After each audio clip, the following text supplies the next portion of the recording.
Shana, welcome to the Nuhra Foundation that teaches you insight into scripture through the Aramaic language, Lishana Aramaya. This is video number 6. On video 5, which was several months ago, where I left it, I talked about Jesus using idiomatic language. When Jesus spoke, he did not use high language.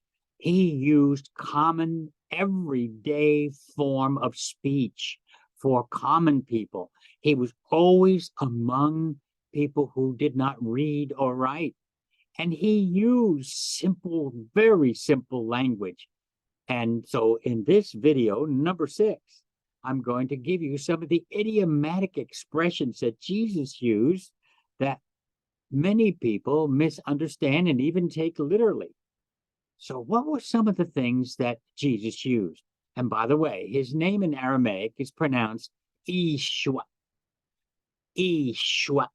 And in Hebrew, Yeshua. The Y becomes a double E sound in Aramaic. Okay, so let's go to the book of Matthew, where Jesus is saying something that is very hard, and people take it too literally. This is in Matthew, the 5th chapter, and we start with the 29th verse. And Jesus is speaking, he says, if your right eye should cause you to stumble, pluck it out and throw it away from you. For it is better for you to lose one eye and then to have all members of your body fall into torment. Literally, the word there is hell. So this is, we're dealing with several idioms here. The word hell in Aramaic is Gehenna. Gehenna. Gehenna. And it means mental torment, regret that you can't seem to straighten out. And this is an idiomatic expression. So there's 2 forms of this expression in this particular verse. So he says, if your eye causes you to stumble, take it out and throw it away. That's an idiomatic form of speaking to the common people.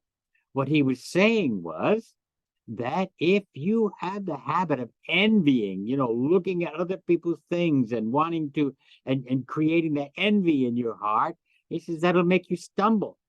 And then he uses this idiomatic expression to follow it with, and for it is better for you to lose one of your members, to lose not seeing properly, and then to have your whole body fall into hell. Now, he was talking about death and a place you go to when you die.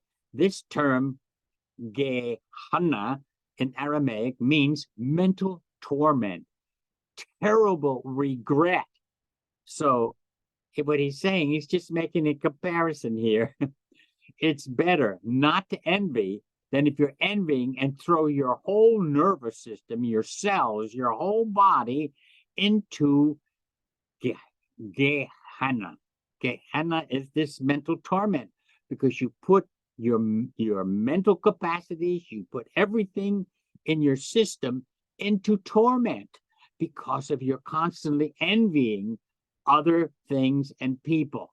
This is what Jesus is referring to. So he's saying to live freely and happily here, it's better not to envy at all. That's what he's saying. Otherwise, you put mental stress in your entire body. This is idiomatic expression. And then the next one he says, and if your right hand should cause you to stumble, cut it off. And I've never seen anyone do that, but some people take some of these sayings literally, and they cut themselves. They have. And so, but it's idiomatic, which means if you have the habit of stealing, picking up things you shouldn't with your hand, you should not do that. So what he's saying, why?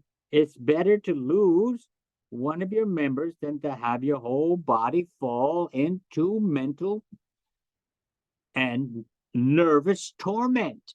Because when you steal something, take something, you know it's not yours, and that sets up a nervous vibration in your system. It goes against your natural nature. And therefore, you're under constant stress from it. And this is what Jesus is talking about. So he doesn't want you to pluck out your eye, literally, or cut off your hand. These are typical Aramaic, idiomatic expressions of common speech that people understood what he was saying. Then in Mark, we have something even more marvelous that people don't understand. This is the Gospel of Mark and the 16th chapter where Jesus is continuing to talk. And he says in the 17th verse, and wonders will follow those who believe in his teachings and in his name, meaning this is the writer telling us that in his name they will, and that's something that Jesus taught them to do, they will cast out devils or demons, which means heal the mentally and emotionally ill. And he says, and they in the 16th, I'm sorry, in the 18th verse, and they will handle snakes. Handle snakes.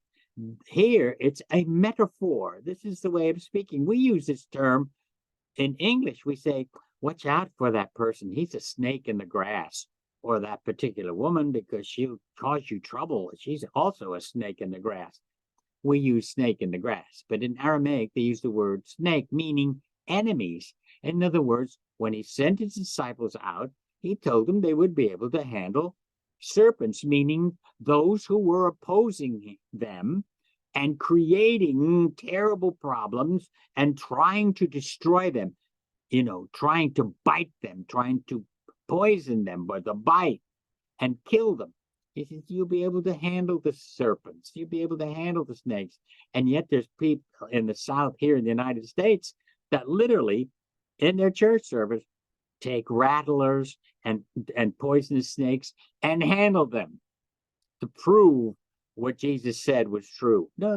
To handle snakes is to handle your enemy, your opposition. In other words, grace would be granted to the disciples to speak and be able to win over some of the people who were opposing them, and some of them they couldn't, but they would have that power to do so. So this is handling snakes. And then he says, if they drink any poison, if they drink any poison of death, it will not harm them. This is another way of speaking in this Aramaic tongue.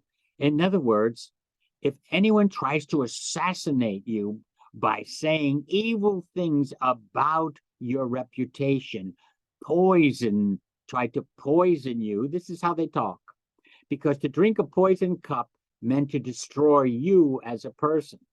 But they used it idiomatically, meaning you be able to, anything that anyone says about you that is poison, it will not harm you. Don't be afraid of the negative things that people will say to you. It will not harm you. Ignore it. Don't pay attention to it. Let them say all that they want to say. This poison that comes from the lips of people out of jealousy or out of hatred toward you, don't be afraid because of the gospel that you are presenting them, the teachings you are presenting them. You just go right ahead. It will not harm you. These are just a few that I chose that Jesus used idiomatically. He had a lot more. And not only that, you have the Apostle Paul also using idiomatic expressions, and they have been misunderstood.